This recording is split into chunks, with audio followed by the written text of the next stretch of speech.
Hi மக்களே, welcome to PKM Lakshmi channel. நம்ம எப்போவுமே பார்த்திங்கன்னா மாடி தோட்டத்தில் கண்டிப்பாக ஏதோ ஒரு காய் நம்ம சமையலுக்கு, பொரியலுக்கு, குழம்புக்குன்னு கிடச்சிட்டே தான் இருக்கும்.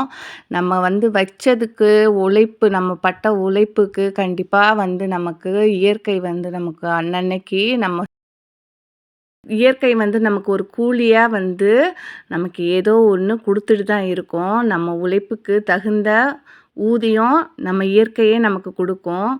நம்ம அது மாதிரி தான் நம்ம ஒரு தோட்டத்துக்கு வந்தால் எனக்கு ஏதாவது ஒரு பொரியலோ குழம்புக்கோ காய் கண்டிப்பாக எனக்கு கிடச்சிரும்.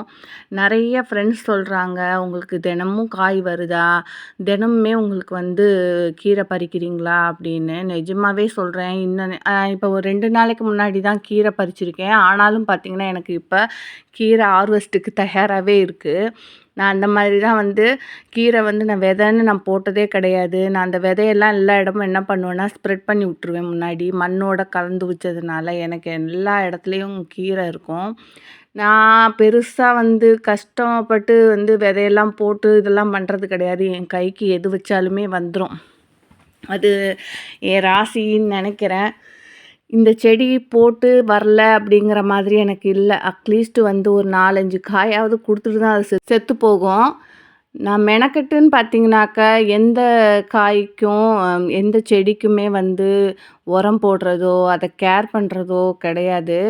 நான் இப்போ ஒரு 2 தொட்டி நான் இன்றைக்கி ஒரு காய் போடுறேன்னா அடுத்து அந்த தொட்டியை நான் மறந்துடுவேன். அதுக்கப்புறம் தண்ணி மட்டும்தான் ஊற்றிக்கிட்டே வருவேன். அடுத்து இன்னொரு தொட்டி என்ன காய் போடலான்ட்டு அடுத்த காய்க்கு போயிடுவேன்.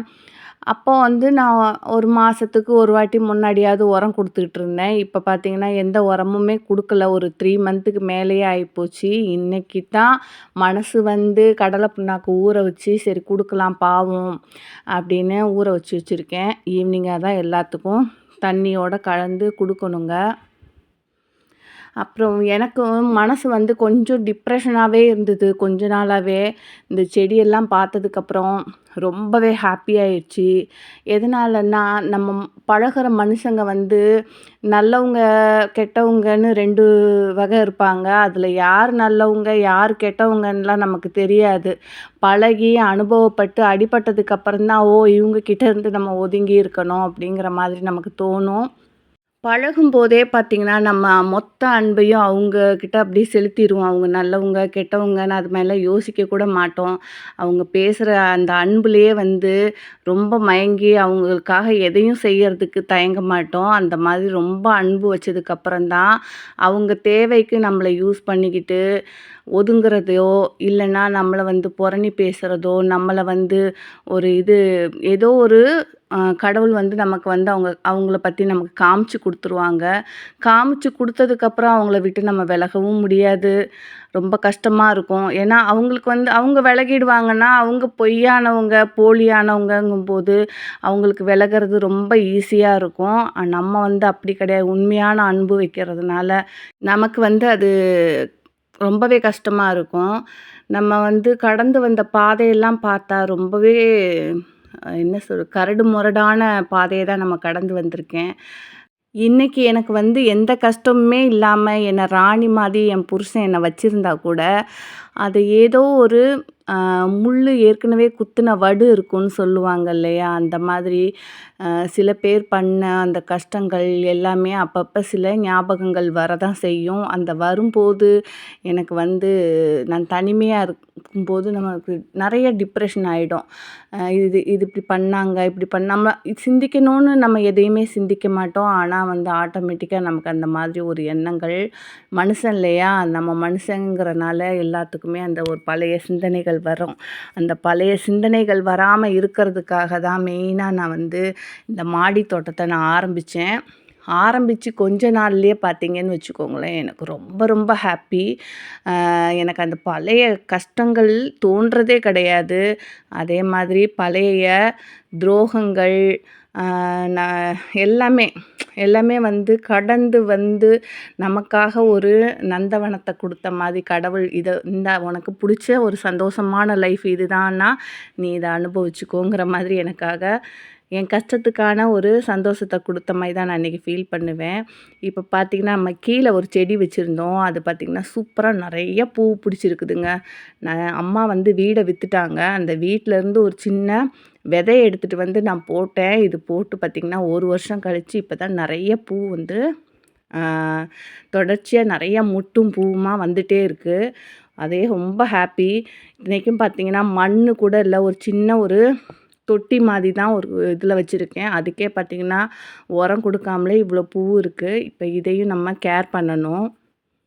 மனிதர்கள தவிர, ஒரு அன்ப நம்ம குடுத்தோம்னாக்க, துரோகத்த நமக்கு திரும்ப தர்ற ஒரு ஜீவன் உலகத்திலேயே கிடையாது.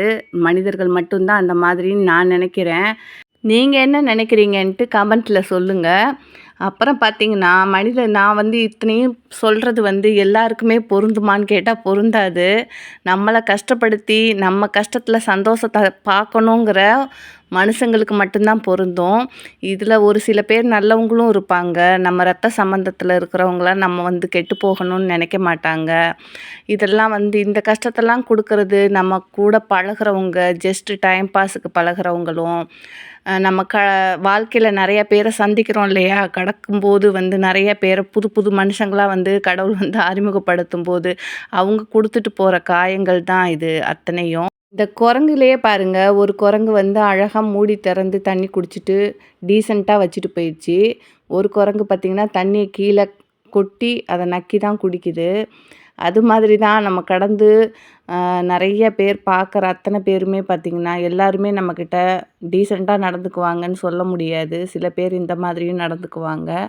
நம்ம தான் கேர்ஃபுல்லா கடந்து போகணும். நமக்கு துரோகம் நினைக்காதவங்க ரத்த சம்பந்தம் மட்டும்தான். அந்த ரத்த சம்பந்தத்திலேயே பார்த்தீங்கன்னா, முக்காவாசி 80% பேர் வந்து நம்ம நல்லா இருக்கணும், நம்ம நல்லா இருக்கிறத பார்க்கணுன்னு ஆசைப்படுறவங்க இருப்பாங்க. அதில 20% இருப்பாங்க இல்லையா? அவங்க மட்டும் தான் நம்ம வந்து நல்லா இருக்கோமா? ஐயோ! அவ வீடு வாங்கிட்டாளா? அவ கார் வாங்கிட்டாளா? அவ நல்லா இருக்காளா? அப்படின்னு வயித்தெரிச்சப்படுறவங்களும் சொந்த ரத்த பந்தத்திலயும் இருக்கிறாங்க. ஆனா, அந்த 20% நம்ம விட்டுட்டாலும் 80% வந்து நம்ம சொந்தம் வந்து நமக்காக உயிரும் குடுக்குற அளவுக்கு இருக்கிறவங்களும் இருக்க தான் செய்றாங்க. அதனால அந்த 20% நபர வந்து நம்ம பெருசா கேர் பண்ணணும்னு அவசியம் கிடையாது. ஓகே. இன்னைக்கு நம்ம மாடி தோட்டத்தில இந்த இஞ்சி முளைச்சிருக்கு கீழ வச்சு, அதனால அத எடுத்துட்டு போய் மாடியில வைக்க போறேன். பாய் மக்களே!